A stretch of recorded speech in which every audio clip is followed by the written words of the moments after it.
Hi, welcome to my channel. This video is for a Deco mesh wreath using 6-inch mesh, and I will be using 6 rolls of this mesh. I will be cutting them at 20 inches long and ruffling them. I'm going to group together 3 ruffles and attach 3 groupings to each section of the wreath. My wreath form is 14 inches in diameter. It has 6 sections. So again, that's going to be 3 groupings per section, and each grouping is going to be 3 ruffles. Now you can do 2 ruffles together and 3 groupings, or more groupings if you need, and make it even fuller. But I would suggest at least 2 ruffles in each group. It's okay if your last piece of mesh on the roll is too long or too short. It's still going to work. It'll be fine. If it's really long, you can cut it in half if you want. If not, just leave it alone and it'll be just a really big ruffle. It's still going to make it look full. It'll be fine. Don't forget to cut your tag off your wreath form. And I'm cutting chenille stems in half to attach the ruffles. You can also use cable ties or tinsel wire or anything that you have. You just simply ruffle the mesh and then gather it in the center. And then I'm going to ruffle 2 more. And the pattern I am going for, I'm using green, red, and white mesh, 2 rolls of each. So I'm going to use all green ruffles together, all white ruffles together, and all red ruffles together. And I will alternate which ones I attach. So my sections each one of my sections will have 1 grouping of green, 1 grouping of white, and 1 grouping of red. That's just the pattern I'm going for. You can mix these meshes up, do whatever pattern you want. Grouping the colors together like this is going to make them more vivid though.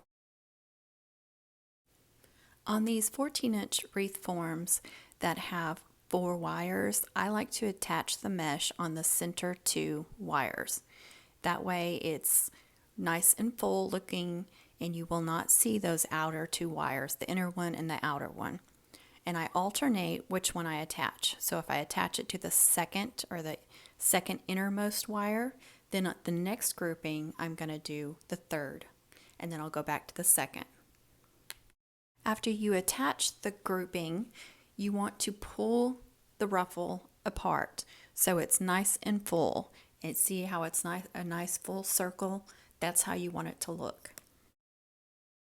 My next color is the white, and if you find that it's difficult to ruffle the mesh because it's curling everywhere, just stick a pair of scissors or something on top of it to flatten it out and to hold it.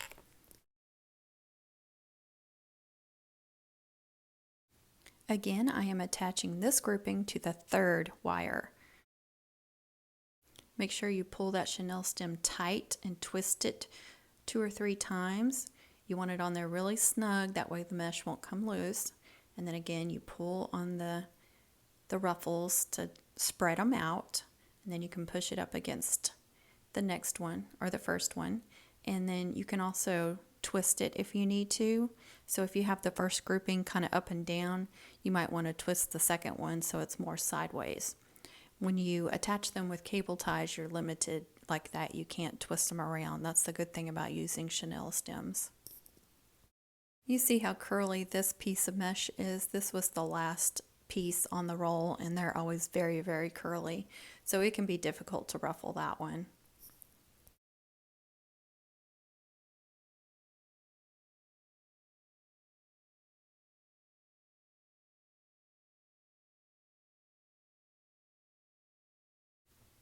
Now this 3rd grouping is going to be the last grouping in this section, and it's going to go on the 2nd wire. And then when I move on to my next section, I will attach that one to the 3rd wire. It just makes it look a little bit fuller and evens it out a little bit. You see on this one, I attached the chenille stem to the grouping, and then I'm attaching that to the wreath form. You can do it either way. It doesn't matter which way you do it. The only thing is if you're going to add ribbon spikes, you'll want to do it the way I was doing it at the beginning. That way you won't have to use another chenille stem. You can just open that one up. But the way I attach that one, you can't open it up because it's on the bottom.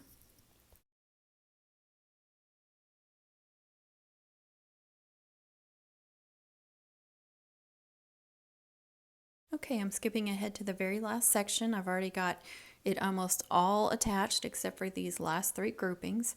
And you see here at the end of this red roll, I had one long piece. So again, I could cut that in half and have three ruffles, or I can just ruffle this one long piece, and it's going to be thicker and fuller, so it doesn't matter either way you do it. Whichever way you prefer, it's still going to be the same fullness.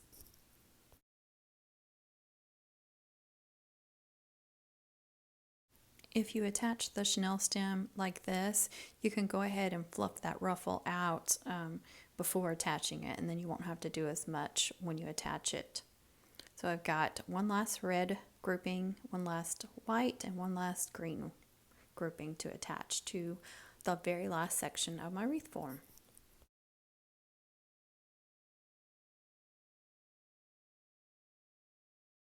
You want to be sure and hide that Chenille stem. You don't want it sticking out because it can scratch up your door or poke somebody and scratch them.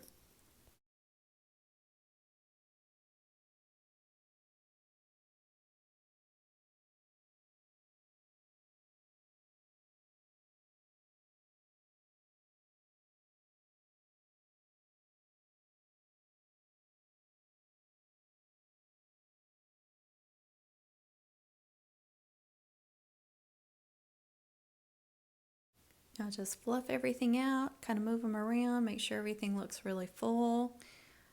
See how I'm kind of having to pull and twist on some of them. And of course you get little pieces flying off there. It unravels a little bit. You just have to trim that off. Unfortunately, this mesh frays pretty easily. Just do the best you can. Just a quick little count there to show you there are 3 groupings to each section. Now I'm going to attach 2 colors of Deco mesh tubing. There are a couple of different ways you can attach this. Actually, you can do lots of stuff with this, but I'm going to show you 2 ways of attaching it. You may only have one color, or you may have several colors. So I'm going to show you 2, and you can do whatever you want with yours, or use as many colors as you want. As you see, I'm attaching a Chenille stem, just a small piece of one. You don't need much. And I'm twisting it tightly on the end of these 2 tubings. That way they won't come undone, and just attaching it to the wreath form. Twist it on there really good, and of course hide the ends so they don't scratch anything. Now you just pull them up and then kind of make a loop. Decide how long you want it and where you're going to attach it again on the wreath, and make sure those loops are as snug or as loose as you want them. And you can kind of move them around. You see how you get a little bit different look. So just kind of move them around and manipulate them however you want. And then you're going to add a Chenille stem in that section where you want it.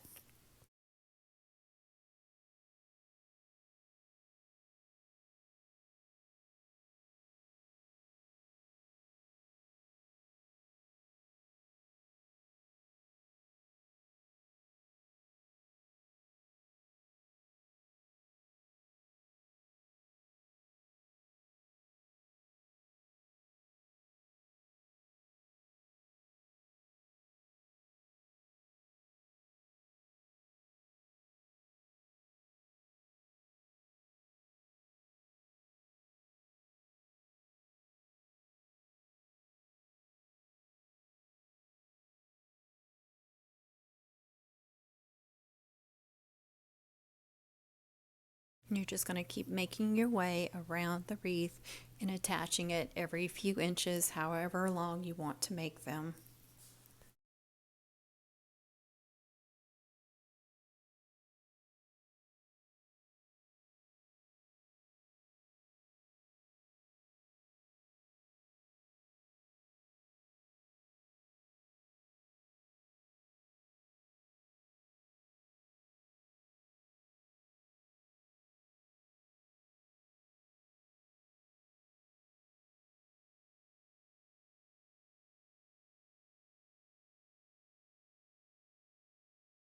Okay, we're going to skip ahead to the very last section, and I like to attach the very end piece to the very beginning. That way it's nice and seamless all the way around the wreath.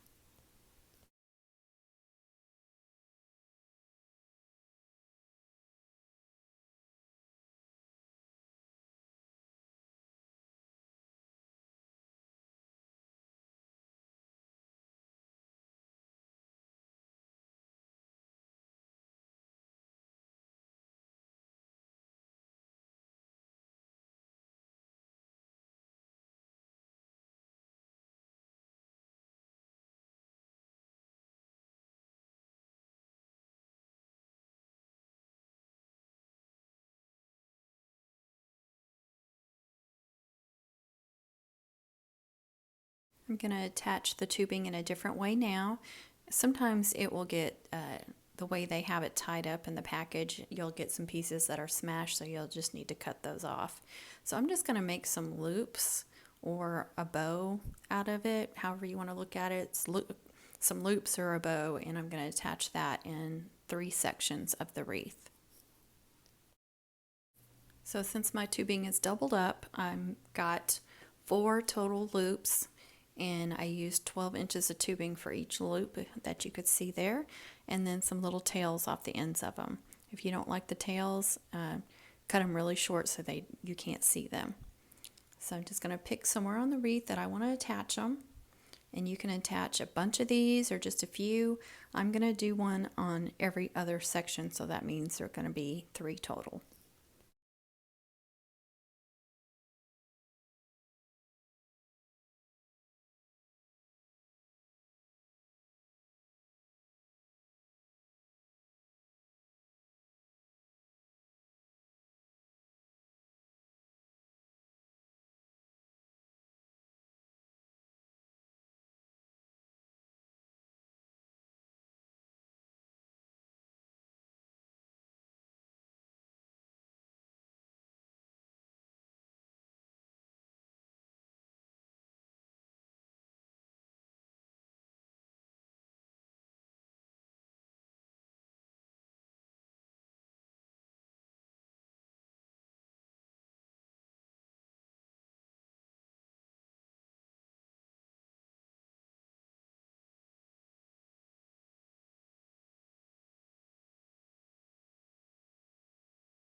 Okay guys, this is the end of the video. I will be uploading another one showing how I decorate the wreath, but for now I hope you enjoyed.